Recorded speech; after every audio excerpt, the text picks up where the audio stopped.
A very warm welcome to all the students of class 10 biology. Myself Shivani from St. Xavier's High School, Sidhwa Parvadaras.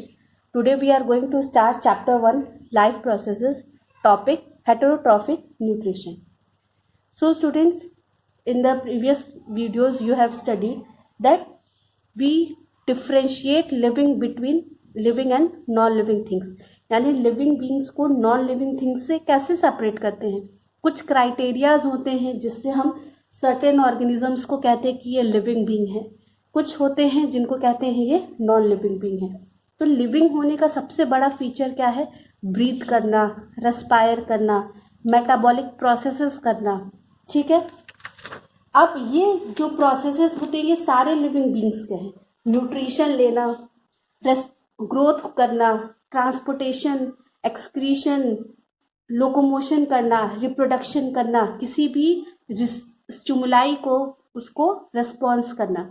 तो यहाँ पे हम लोग अलग अलग फीचर्स के हिसाब से डिवाइड करते हैं. जैसे कि प्लांट्स भी लिविंग बींग्स हैं but they are not locomotive, वो मूव नहीं करते हैं. पर एनिमल्स जो होते हैं, ह्यूमन बींग्स होते हैं, वो लोकोमोशन करते हैं. इसी तरह सबके सब रेस्पायर करते हैं, यानी कि हर एक लिविंग ऑर्गेनिज्म ऑक्सीजन लेता है और उसके बदले कार्बन डाइऑक्साइड एक्सहेल करता है. न्यूट्रिशन सबकी इम्पॉर्टेंट है, सब न्यूट्रिशन लेते हैं. कुछ ऑटोट्रॉफ्स होते हैं, कुछ हेटरोट्रॉफ्स होते हैं. हेटरोट्रॉफ्स में भी कैटेगरीज होती है. जैसे ऑटोट्रॉफ्स क्या होते हैं? वो ऑर्गेनिज्म जो कि अपना फूड खुद प्रिपेयर करते हैं यूजिंग सनलाइट एंड क्लोरोफिल, जिसमें आते हैं प्लांट्स, एल्गी. ठीक है, और हेटरोट्रॉफ्स क्या होते हैं? हेटरोट्रॉफ्स हर वो कैटेगरी ऑफ ऑर्गेनिज्म है जो कि किसी दूसरे के ऊपर डिपेंड है. दूसरे मतलब ऑटोट्रॉफ्स के ऊपर डिपेंड है, चाहे डायरेक्टली डिपेंडेंसी हो चाहे इनडायरेक्ट डिपेंडेंसी हो. यानी कि जो हार्बीवोर्स है वो क्या है? डायरेक्टली डिपेंडेंट है ऑटोट्रॉफ्स के ऊपर, और जो कार्निवोर्स है वो क्या है? इनडायरेक्टली डिपेंडेंट है, क्योंकि कार्निवोर्स किसको कंज्यूम करते हैं? हार्बीवोर्स को. ठीक है, तो यहाँ पे आज का जो हम लोग टॉपिक स्टार्ट करेंगे वो होगा हेटरोट्रॉफिक न्यूट्रिशन. और हेटरोट्रॉफिक न्यूट्रिशन को अगर 2 पार्ट्स में डिवाइड करें तो हेट्रोज मतलब क्या होता है? अदर्स, एंड ट्रॉफ मीन्स न्यूट्रिशन, यानी कि वो न्यूट्रिशन जो हम लोग किसी और ऑर्गेनिज्म से ऑब्टेन करते हैं. So we can define heterotrophic nutrition as obtain food from other organisms. ठीक है, यानी कि वो फूड जो कि हम लोग किसी दूसरे ऑर्गेनिज्म से ऑब्टेन करते हैं, ऑल्सो कॉल्ड एज कंज्यूमर्स. तो जो भी हेटरोट्रॉफिक न्यूट्रिशन, जिन भी ऑर्गेनिज्म का मोड ऑफ न्यूट्रिशन हेटरोट्रॉफिक होगा, वो सब के सब क्या होंगे? कंज्यूमर्स होंगे. क्योंकि प्रोड्यूसर्स कौन है? जो भी ऑटोट्रॉफिक न्यूट्रिशन वाले, वो प्रोड्यूस कर रहे हैं, और जो भी उनके ऊपर डिपेंडेंट है वो क्या है? कंज्यूमर है. तो एग्जाम्पल्स ऑफ हेटरोट्रॉफिक न्यूट्रिशन क्या होगा? एनिमल्स हो गए, जितने भी एनिमल्स हैं सबके सब, और फंजाई, ये क्या होंगे? हेटरोट्रॉफ्स हैं. 3 टाइप्स ऑफ कंज्यूमर्स होते हैं. हार्बीवोर्स जो कि हर्ब्स या प्लांट पार्ट्स को कंज्यूम करते हैं. कार्निवोर्स जो कि एनिमल्स को कंज्यूम करते हैं. और तीसरे टाइप के कंज्यूमर्स होते हैं ओमनीवोर्स, जो कि बोथ प्लांट एंड एनिमल को कंज्यूम करते हैं. Now there are types of heterotrophic nutrition also, यानी कि न्यूट्रिशन हम किसी दूसरे ऑर्गेनिज्म से ले रहे हैं, लेकिन अलग अलग लिविंग बींग्स के अंदर हेटरोट्रॉफिक न्यूट्रिशन जो है वो वैरी करता है. तो सबसे पहला मोड ऑफ न्यूट्रिशन क्या है? पैरासिटिक. पैरासिटिक मतलब क्या होता है? जब कोई भी एक ऑर्गेनिज्म पूरी तरह से फूड एंड शेल्टर के लिए किसी दूसरे ऑर्गेनिज्म के ऊपर डिपेंडेंट होता है. ठीक है, इसको हम क्या कहते हैं? Parasitic type of mode, parasitic mode of nutrition. ठीक है, पैरासिटिक में क्या होता है? एक होता है ऑर्गेनिज्म, ठीक है, जिसके ऊपर जो कि न्यूट्रिशन ले रहा है, और दूसरा होता है जो कि न्यूट्रिशन दे रहा है. ठीक है, तो जो न्यूट्रिशन दे रहा है वो कौन होता है? Host. Now parasites are of 2 types. 2 तरह के पैरासाइट्स होते हैं. एक होता है एक्टोपैरासाइट, दूसरा होता है एंडोपैरासाइट. अगर पैरासाइट आपके बॉडी सरफेस पे यानी बॉडी से बाहर है तो उस पैरासाइट को क्या कहेंगे? एक्टोपैरासाइट. जैसे कि हमारे बॉडी के ऊपर हमारे हेयर्स में लाइस होती है, यानी जुएं पड़ जाते हैं, या फिर लीचेस होते हैं जो हमारे स्किन से अटैच होकर हमारा ब्लड सक करते हैं. ठीक है, या फिर टिक्स होते हैं जो बॉडी को बाहर से ब्लड सक करते हैं, तो ये सब क्या हो गए, एक्टोपैरासाइट हो गए। फिर कुछ एंडोपैरासाइट भी होते हैं। एंडो मीन्स ही क्या होता है, इनसाइड, वो पैरासाइट जो कि बॉडी के सेल्स के अंदर न्यूट्रिशन एंड फूड को ऑब्टेन करते हैं। तो जैसे टेपवर्म हो गए, या फिर कुछ प्रोटोजोअन्स हो गए, राउंड वर्म हो गए, हुकवर्म हो गए, ये सब के सब कैसे होंगे, एंडोपैरासाइट्स। ठीक है। कुछ प्लांट्स भी होते हैं जैसे क्यूस्काटा हो गया, या फिर एक कैसिथा होती है जिसको कहते हैं अमरबेल। ये सब के सब क्या है, ये पैरासिटिक प्लांट्स हैं। ये क्या करते हैं, दूसरे प्लांट्स के ऊपर जाके ग्रो करते हैं। और आपने देखा होगा अमरबेल होती है, क्योंकि वो क्या करती है, जो न्यूट्रिशन प्लांट या ट्री को मिलना चाहिए वो सारा का सारा न्यूट्रिशन जो है वो ये क्यूस्काटा ले लेती है। Second type of mode of nutrition is saprophytic. यहाँ पे हम लोग types of heterotrophic nutrition discuss कर रहे हैं। सैप्रोफिटिक में सैप्रोज मतलब क्या होता है, रॉटन, यानी कि जो सड़ा गला हो, एंड ट्रॉफ मतलब क्या होता है, food. Organisms which feed on dead and decaying matter, यानी सैप्रोफिटिक मोड ऑफ न्यूट्रिशन उन ऑर्गेनिजम्स का होता है जो कि किसी भी डेड या डिकेइंग मैटर के ऊपर सर्वाइव करते हैं। तो मोस्ट ऑफ द टाइम जो फंजाई होती है हमारी, फंजाई क्या है, फंजाई ही ऐसी चीजों के ऊपर ज्यादातर मॉइस्ट या ह्यूमिड क्लाइमेट में, डैम्प प्लेसेस पे, ये ज्यादातर डेड एंड डिकेइंग मैटर पे ही सर्वाइव करती है। Fungi releases digestive enzyme in their surrounding medium to convert the complex organic molecules such as sugars in simple forms such as glucose. तो fungi सबसे पहले क्या करती है, फंजाई स्पोर्स रिलीज करती है, और ये स्पोर्स जो है वो कुछ डाइजेस्टिव एंजाइम्स रिलीज करते हैं अपने फूड के ऊपर, और उसको क्या करते हैं, उसको एब्जॉर्ब कर लेते हैं। ठीक है, यानी कि कुछ ऐसा शुगर, कुछ ऐसे एंजाइम्स होते हैं जो ये रिलीज करते हैं, और जो शुगर्स होते हैं फूड के अंदर उसको ये किस में कन्वर्ट कर देते हैं, ग्लूकोज में। The simple food is then absorb through the body surface. उसके बाद फंगस क्या करता है, इस फूड को एब्जॉर्ब करता है और उस प्लेसेस पे ग्रो करता है। जैसे अगर आपने देखा होगा कि ब्रेड होता है, ब्रेड के ऊपर ब्लैक कलर का या ग्रीन कलर का फंगस उगाता है, तो पहले वो क्या करता है, वो फंगस पहले उसको राइजोपस कहते हैं। ठीक है, या फिर म्यूकर होता है, ईस्ट होता है, एगेरिकस जो कि मशरूम होता है, ये सब सबसे पहले ग्रो करने से पहले क्या करते हैं, अपने स्पोर्स को रिलीज करते हैं उस फूड सरफेस के ऊपर, वहां पे उस फूड सरफेस को डाइजेस्ट करते हैं, और डाइजेस्ट करने के बाद उसके ऊपर ग्रोथ जो है वो इनकी स्टार्ट होती है। Next mode of nutrition is holozoic. Holo means क्या होता है, होल, एंड जोइकोस मतलब एनिमल्स, यानी वो एनिमल्स जो कि फूड को पूरा सॉलिड इनटेक कर लेते हैं। The nutrition in which complex organic matter is taken inside the body through ingestion as is subsequently digested and absorbed into the body cells of the organism. यानी कि holozoic mode of nutrition क्या है, वो mode of nutrition जहां पे हम लोग complex organic matter लेते हैं, सॉलिड फूड लेते हैं और उसको क्या करते हैं, इंजेस्ट करते हैं। इंजेस्ट करने के बाद क्या करेंगे, जैसे हम लोग क्या करते हैं, दाल चावल खाते हैं ना, तो दाल चावल को खाना क्या होगा, इंजेस्ट होना। ठीक है, इंजेस्ट करने के बाद वो जो दाल चावल है वो इसोफेगस से होते हुए हमारे स्टमक में जाती है, स्टमक में वो डाइजेस्ट होती है।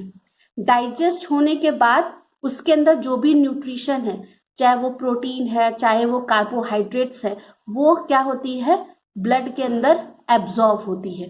और एब्जॉर्ब होने के बाद ब्लड क्या करता है, इस न्यूट्रिशन को लेके सारे बॉडी की सेल्स तक ट्रांसपोर्ट करता है। तो बॉडी की सारी सेल्स क्या करते हैं, इन न्यूट्रिशन को यूज करके जो अपने मेटाबॉलिक प्रोसेसेस हैं उनको रन कराते हैं। तो इसको क्या कहते हैं, एसिमिलेशन। और इसके बाद जो वेस्ट मटेरियल होता है उसको हम अपने बॉडी से एक्सक्रीट कर देते हैं, उसको क्या कहते हैं, इजेशन। ठीक है, तो ingestion, digestion, absorption, assimilation and egestion whole together forms the holozoic mode of nutrition.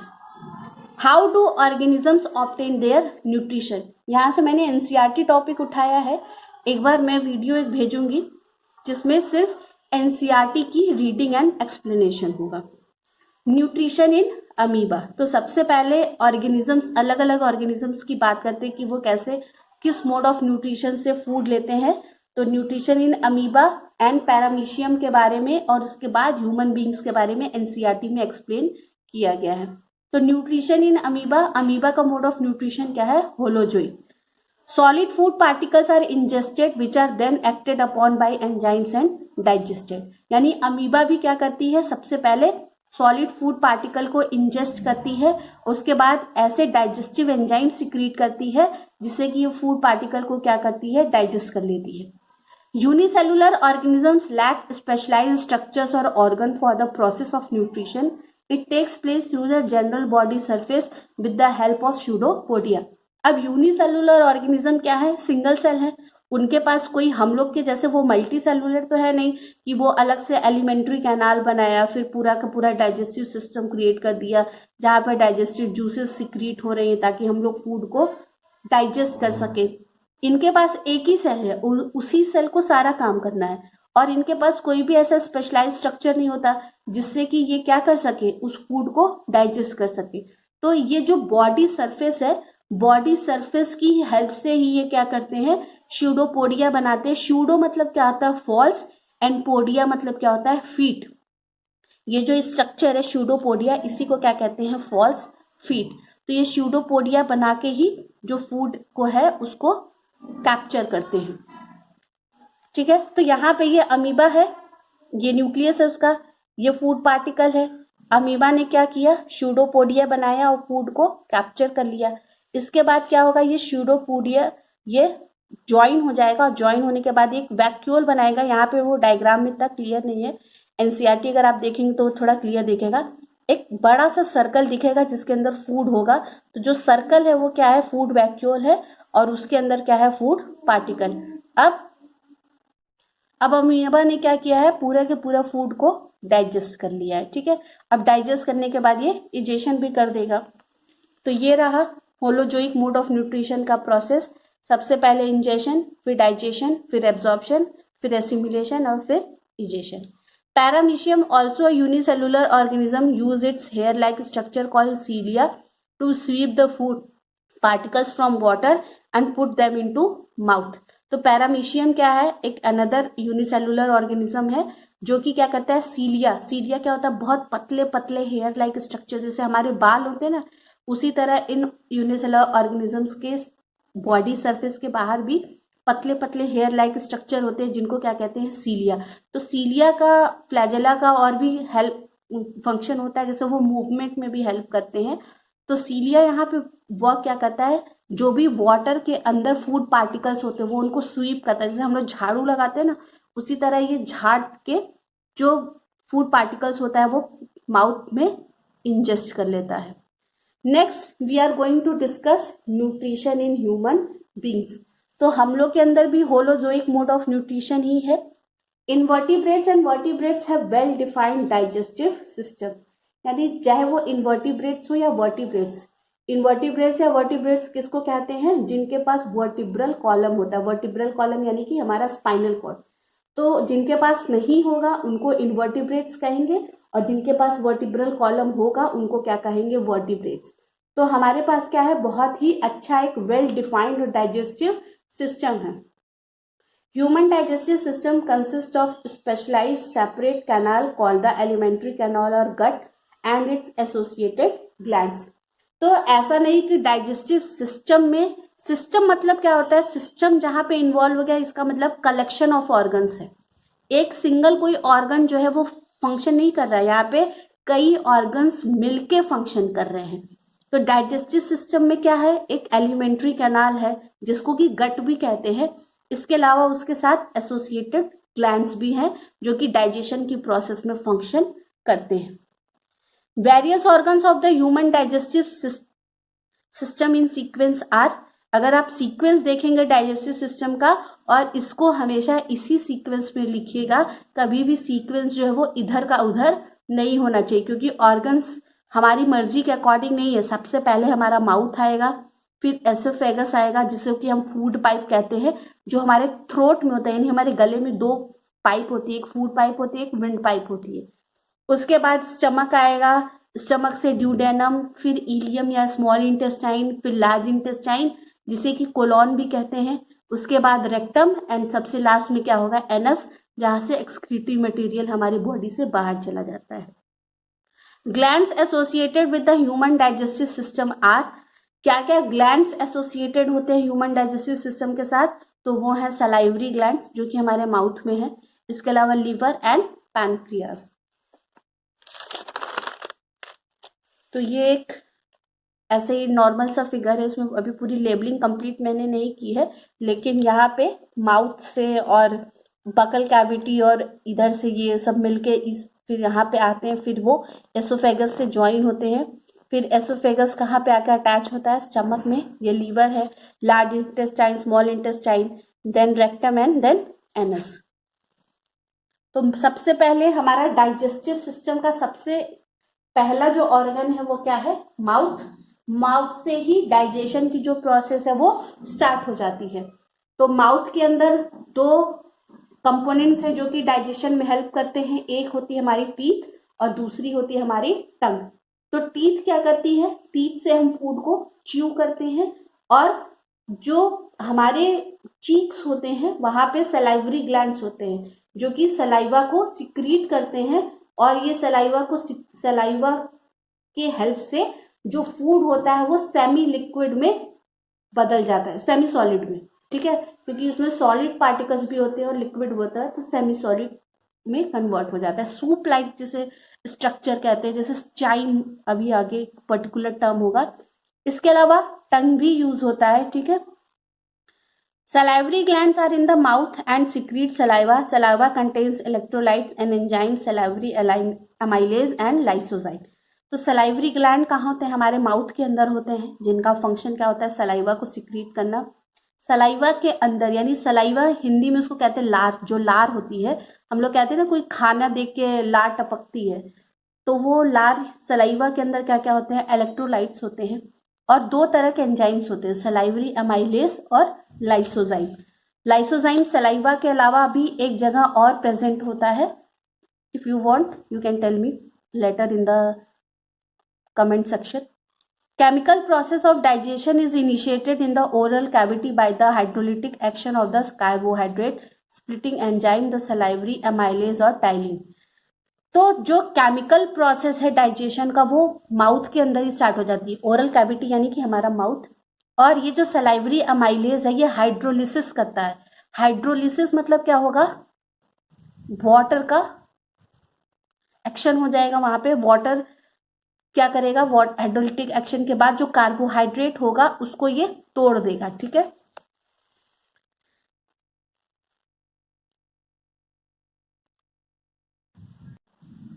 By the action of teeth and tongue, food is masticated and partially digested by salivary and amylase. It is finally converted into small balls called bolus.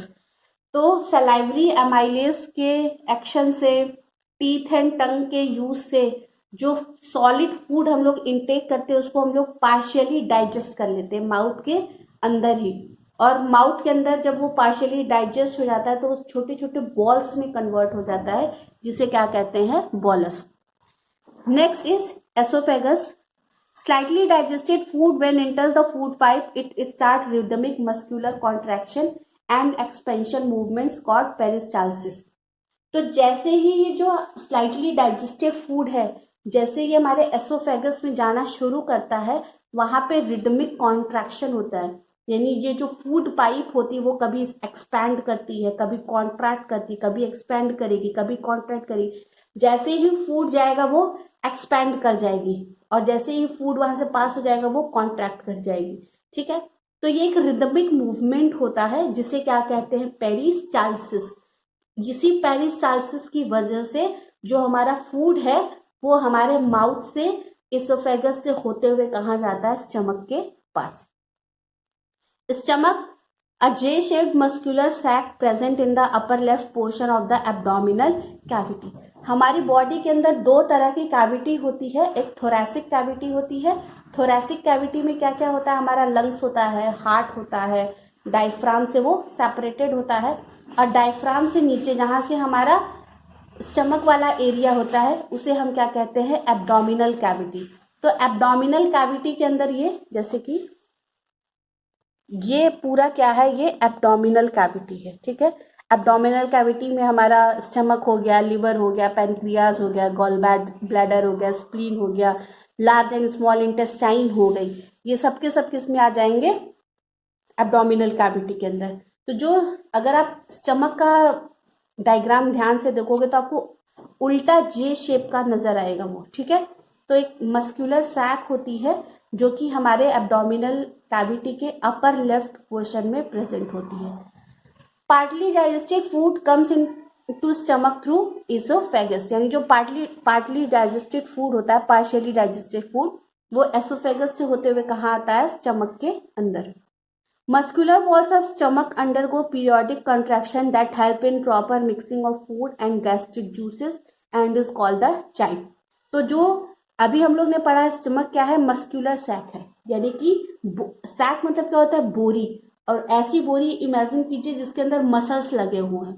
तो ये muscles क्या करते हैं, ये muscles भी contract करते हैं, ठीक है। और कॉन्ट्रैक्शन की वजह से अलग अलग इनके पास ग्लैंड्स होते हैं जो कि गैस्ट्रिक जूसेस सिक्रीट करते हैं। तो जब गैस्ट्रिक जूसेस प्लस जो हमारा सेमी सॉलिड फूड था, जब ये दोनों मिक्स होते हैं प्रॉपर मिक्सिंग के बाद, ये किस में कन्वर्ट हो जाता है, चाइम में, यानी सूप लाइक मटेरियल में। The stomach wall contain branched and tubular glands, gastric glands which secrete gastric juices. अभी बताया कि गैस्ट्रिक जूसेस सिक्रीट करते हैं। The gastric juices contain 3 substances, यानी ये जो गैस्ट्रिक जूस सिक्रीट होता है इसके अंदर 3 सब्सटेंसेस होते हैं। सबसे पहला है HCl। HCl क्या होता है, hydrochloric acid, creates an acidic environment, pH जो है वो 1.8 होता है in stomach, which facilitates the action of